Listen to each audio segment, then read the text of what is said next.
Hey drivers, this is Andrew at ThirdCoastRC. We're here today to do a review of another car, and it's going to be this car here, the Team Corrali Punisher. So this is the box it comes in, nice well packaged box. We've actually taken it out of the box, but you can see here inside the box, and we've got all the nice packing materials it comes in to keep it safe whilst it's in transit to you. It comes with some sponge in here to help support it in the box. And let's see what else we got in the box here. Instruction manual and the radio. So let's take a quick look at the radio. Okay, it's the standard Corrali radio. It's the S2R radio, the Vario prop. It's a nice little radio. It's quite small compared to some radios, but it fits nice in my hands, and it's got nice sponge on the wheel here. It's got the basic trims on here. It doesn't really have dials. They do it through these little shifters here to change the trim. The on-off button is on the back here, and it takes 4 AA batteries. So, you know, standard but reliable. We've not had any problems with these radios. So that is that's good. So let's put this back in the box, and we'll take a look at the car. So this is it, the Corrali Punisher. It is a 8th scale kind of monster truck, like a monster truggy. It's not real high like a monster truck, but more like a monster truggy. It's 8th scale. It's got large dimensions. Complete length along the front is 22 inches. Across the wheels it is 18 inches, and the wheelbase is 15 inches. You know, it's got a strong presence, let's say that. It's an aggressive looking vehicle. Out of the box, we'll weigh it now. Just without batteries in it, it's going to weigh in at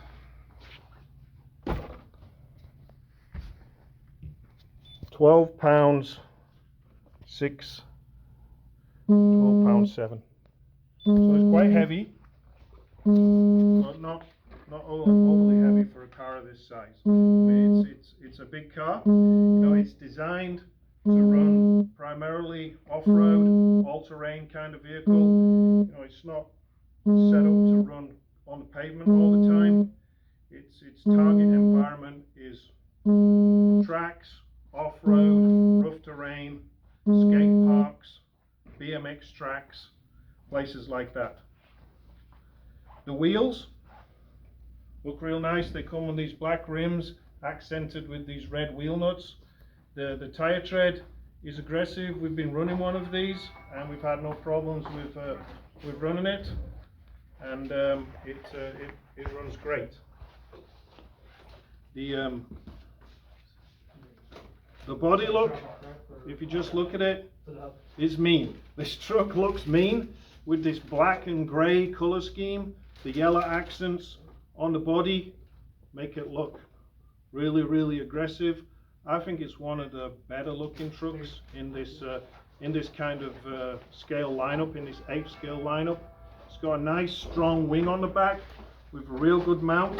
You can see here it's well mounted on the back. It's a good strong wing. We haven't had any significant problems in our demo model in running it.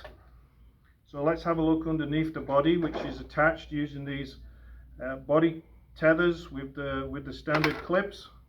On our demo model we have lost one of the tethers, but we have been running it pretty hard, so that's to be expected, and they're cheap to replace.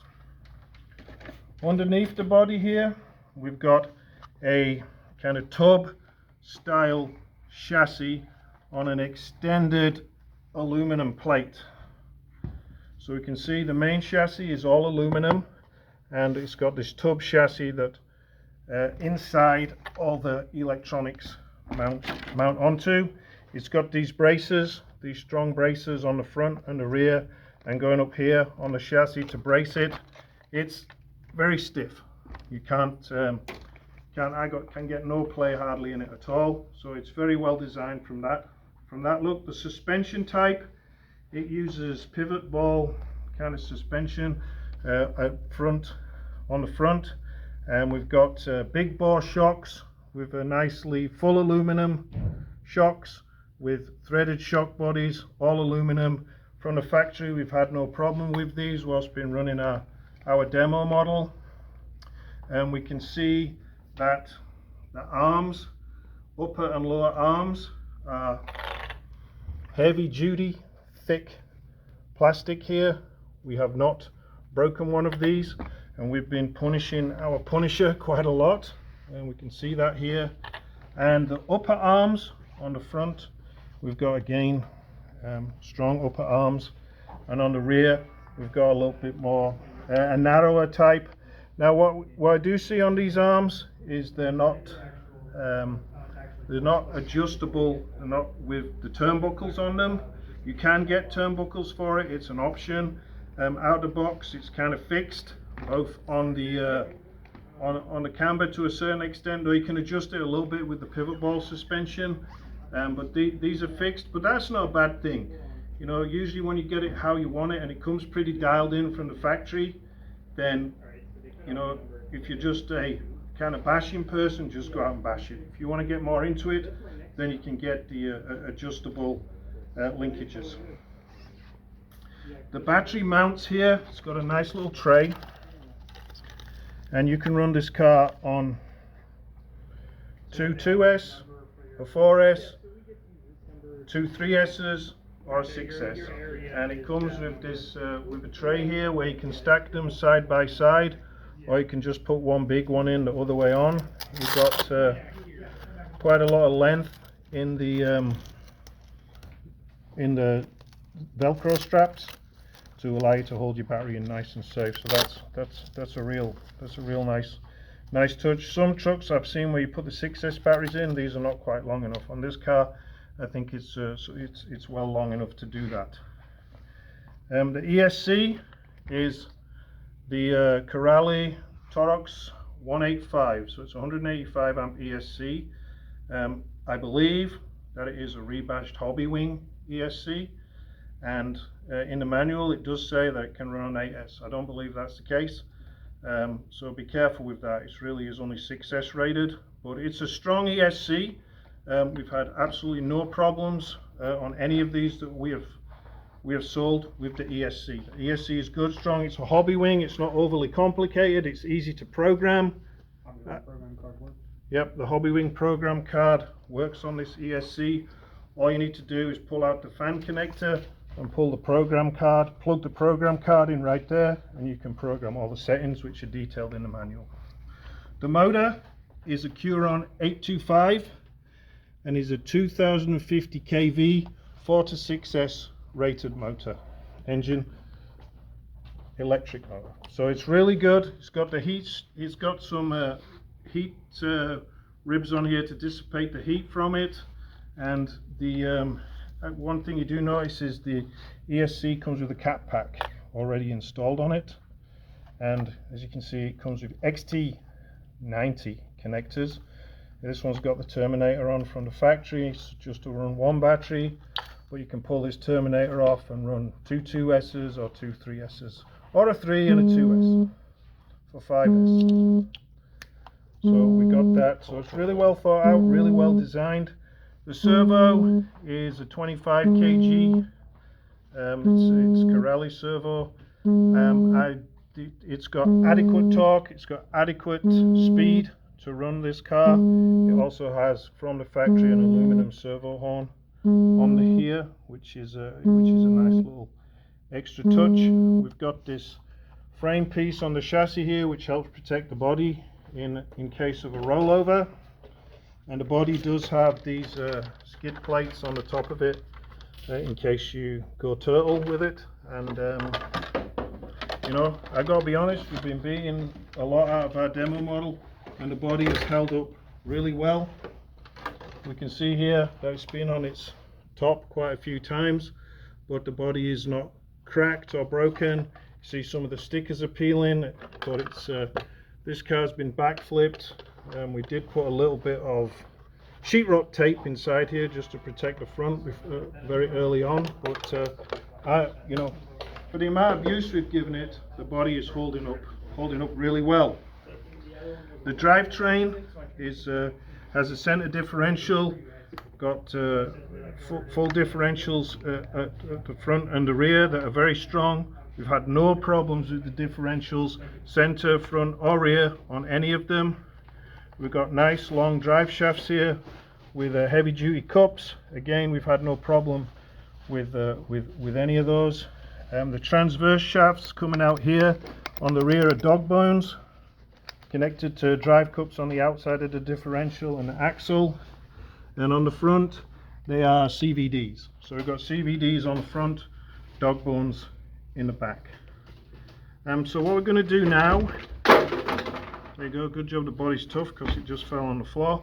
We're gonna get this, well, we're not going to drive this one because this is a new one that we just took out of the box. We're going to drive our demo model in just a few minutes.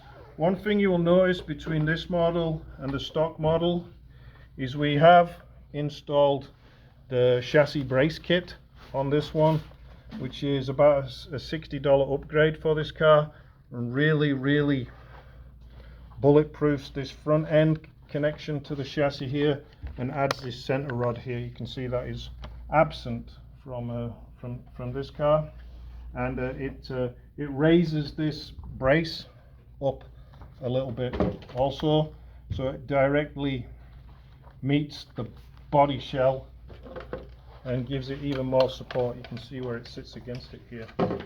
That's a really good upgrade. I mean, we never had any problem. We ran it quite a lot before we put this in. Never had any problem with it, but I think it's a real nice upgrade and highly recommended. And once we've driven it, I'll come back, I'll do a summary. We'll talk about a few things that we did break on this car. But for now, we're going to pause the video and we're going to go outside and drive this one and tell you about the driving experience. So we'll be right back. Alright, so we're back. We're going to run this now on, we've got a 4S. We've got a 4S in it, and that's predominantly what we've been running on. This car's got a lot of power already on 4S, so we're going to do a little bit of a demonstration. We're going to talk about acceleration, speed, braking, how it turns, general handling characteristics, any deficiencies that we see. So let's go. We'll start off with acceleration on the street here. We'll pop it down in the parking lot, and we'll see the takeoff. So it takes off like a scalded cat there. The tires give you really good grip. So we'll do another demonstration of that. It didn't really try and pop a wheelie, because it will pop a wheelie on, there it goes. It will of course pop a wheelie, as we can see there, but and you can get a wheelie bar for this car, and it goes right on there. It's a dead good fit on there with a single wheel. So the acceleration is good. The top speed on 4S, I'm thinking it's about 50 miles an hour, 49, 50 miles an hour, because we gunned it in a parking lot. We don't have room to test that here. On 6S, it will get over 60 with these big wheels. 64, 65 miles an hour on 6S. And if you want to run it on 5S, it'll be somewhere in between. So it's got plenty speed for a big car like this, and so that's a real nice touch. The braking is, you know, you can adjust it. You can adjust the braking in the ESC. We've got a few cars coming past here. We'll let these go past. But the braking is good. It's progressive. The car doesn't have any bad tendencies under braking. It doesn't pull to one side. It doesn't nose stand, and you can get it to lock the wheels. So the braking, typical with a hobby wing ESC, is that it really does brake very good, and it's fully adjustable in the ESC. Turning, turning is just no problem with turning. It's got a pretty good turning radius, both directions. No problem with the turning. High speed cornering. We'll do a little demonstration of some high speed cornering. So it turns good. Okay, where can you get this? So this one turns. This one's got a little bit of. It's about ready for a servo replacement, and we're going to talk about that in just a minute. So, but we've been beating the crap out of it. But out of the box, the turning's really good. It doesn't really have any bad tendencies. Jack, you've driven it more than me. You have any bad tendencies? The braking is great, real nice and smooth. You could stomp on it and it'll. Yep. Nice, So it really does not have any bad tendencies. So it's a great little car. We'll jump it off the ramp here. There you go. Good job. We've got the brace to protect the body. You know, this is suicidal, jumping it off ramps like this onto concrete, but we'll just do it. We'll just do it 1 or 2 times. So there we go.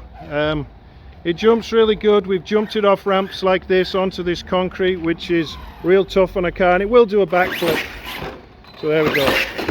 Backflips, no problem. So what we're going to do now is we're going to go back inside and we'll sum up. So we'll be back in just a second. Okay, so we're back inside now. So we're going to start to sum up. Let's talk about breakages. What have we broken on this car? We broke one of these top mounts here, and we broke the eyelet on the end of one of the shocks. We broke that there. Cheap, simple, easy replacements. We've not broken anything in the diffs. We've not broken any hubs.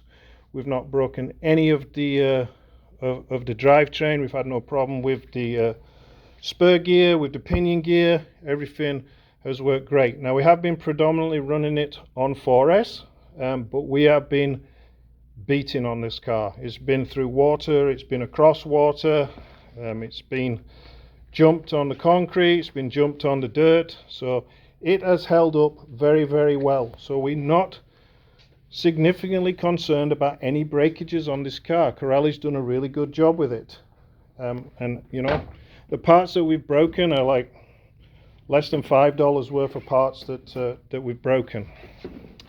So what do we like about the car? We like the fact that we like its presence. It looks good. It's got that aggressive look to it. The body holds up really good.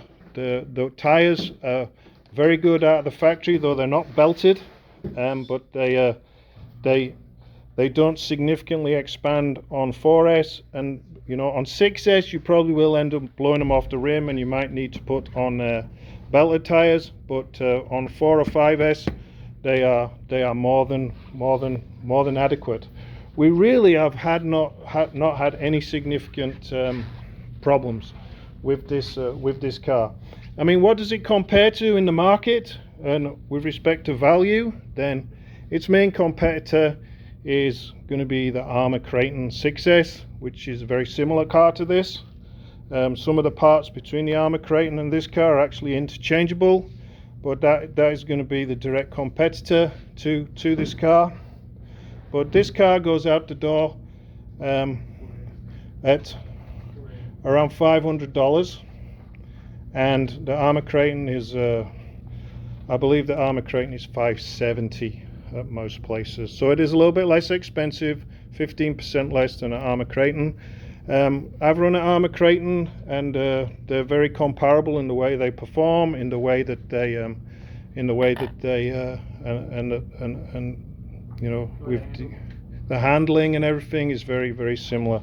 The only other thing that we broke on ours is we did strip the aluminum servo horn, but you know, we have been beating on this car, coming down hard like you saw in that jump on these wheels, and putting a lot of strain on it, and the aluminum did strip on the inside, but we just put another one on there. We just didn't have the stock one, so we just put a different one on there, but we do have those in stock now. Value for money, I mean, it's expensive. It is It is a $500 RC car, and that's a lot of money to spend on a toy. But you know, I think you will get very good value for money from this car.